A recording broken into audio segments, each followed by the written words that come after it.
எமது கிராமமானது 1983ஆம் ஆண்டு இனவன் செயல் காரணமாக தென்பகுதியிலிருந்து இடம்பெயர்ந்து வாழ்கின்ற மக்கள் இருக்கின்ற ஒரு கிராமமாகும்.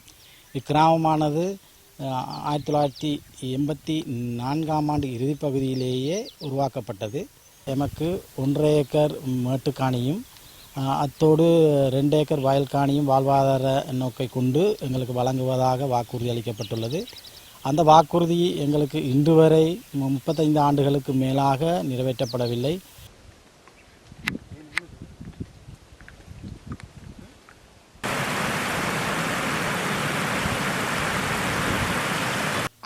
வீதத்துக்கு மேலே மலையக மக்கள் தான் இங்கே வசிக்கிறார்கள். இங்கே மட்டுமில்லை, அயல் கிராமங்களில், இங்கே கிளிநொச்சி மாவட்டத்தில் கொஞ்சம் அயல் கிராமங்கள்லையும் இந்த மலையக மக்கள் என்று கொஞ்சம் பேர் இருக்கிறாங்க. அவங்களுக்கும் இப்படித்தான் வயல் காணிகள், அது மேட்டுக்காணி அப்படியான விஷயங்கள் எதுவும் இல்லை. இப்படியான விஷயங்களால் எங்களோட கிராமம் இன்னும் பின்தங்கி கொண்டே போகுது. சொல்லப்போனால் அன்றாடம் கூலி வேலை செய்கிற மக்கள் தான் இங்கே இருக்கிறார்கள். கிட்டத்தட்ட சொல்லப்போனால் எங்களோட பகுதிக்குள்ளேயே ஒரு 300 ஏக்கருக்கு மேலே நிலம் இருக்குது. அதை நாங்கள் கேட்டுக்கொண்டிருக்கிறோம். அதை எங்களுக்கு மக்களுக்கு தோட்டத்துக்கு, விவசாயத்துக்கு அல்லது வீட்டுக்கு காணிக்கு தர சொல்லி கேட்டுக்கொண்டிருக்கிறோம். ஆனால் இதுவரைக்கும் அந்த சம்பந்தமான எந்த ஒரு நடவடிக்கையும் எடுக்கப்படவில்லை. வார ஜனாதிபதி யார் வரப்போயினம்ன்றது எங்களுக்கு தெரியா. அப்படி வர்ற ஆக்கள் எங்களுக்கு இதை கருத்தில் கொண்டு எங்களுக்கு தேவையானதை பூர்த்தி செய்து தருவதற்கு மிகவும் ஒரு ஒத்துழைப்பாகவும் ஒரு பணிவன்பாகவும் கேட்டுக்கொள்கின்றோம்.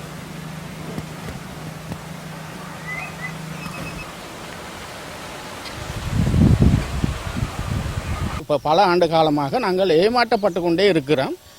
எமக்கு ஒரு விடிவு இல்லை. ஆனால் 83ஆம் ஆண்டு குடியமர்த்தப்பட்ட 8ஆம் கட்ட ஆரோக்கியபுர மக்களுக்கு முல்லைத்தீவு ஜிஏ காணியை வழங்க முடியுமா இருந்தால் அவங்க இன்றைக்கு சிறுபோகம் பிறபோகம் ரெண்டும் செய்கிறாங்க.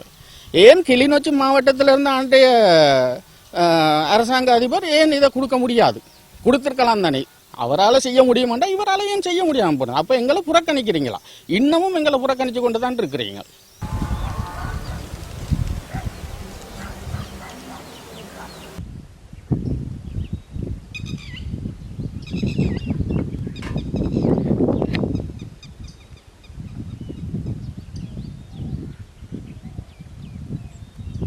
வாய்க்காலுக்கு தண்ணி போகிறதுக்கான வயலுக்கு தண்ணி அதெல்லாம் கட்டெல்லாம் இருக்குது. இருந்தும் எங்களுக்கு அதோடு நின்றுபட்டு போனது. இப்போ பெரிய காடாக போச்சு. மரங்கள்லாம் பெருசாக இருக்குது. மலையகத்திலிருந்து வன் செயலாக பாதிக்கப்பட்டு தான் நாங்கள் இங்கே வந்தோம்.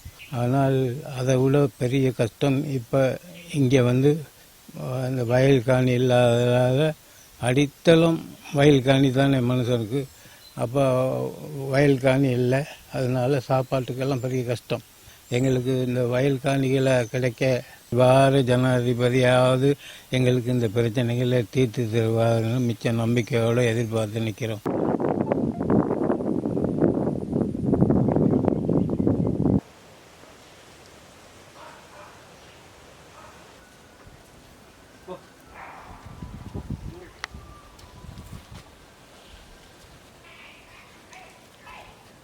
மலை சமூகம்னு சொல்லி தான் எங்களை எல்லாம் ஒதுக்கி வச்சிருக்கு. மற்றது இது ஆட்டுக்கொட்டி பக்கத்தில் வீடு, மண் வீடு தான்.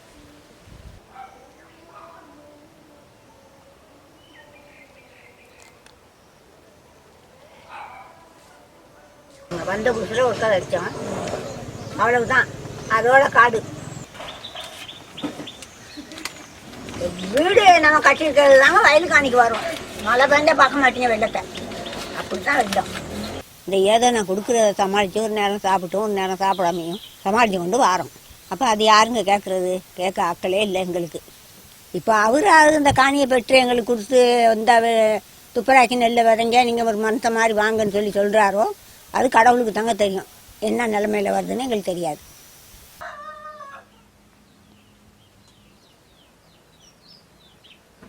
மலையக பகுதியிலிருந்து வருகின்ற மக்கள் நாங்கள் மிகவும் வேதனை அடைகின்றோம். உலகாலம் 30-35 ஆண்டுகளுக்கு மேலாக நம்முடைய வயல் நிலம் பிரச்சனை தீர்க்கப்படாத விடத்து மக்கள், ஆரம்ப குடிமக்கள் அநேகமானோர் மரித்துள்ளார்கள். இடம்பெயர்ந்து வந்த மக்கள், அவருடைய பிள்ளைகள் எல்லாம் சேர்ந்து இப்போ 450க்கும் மேற்பட்ட குடும்பங்கள் வசிக்கின்றார்கள்.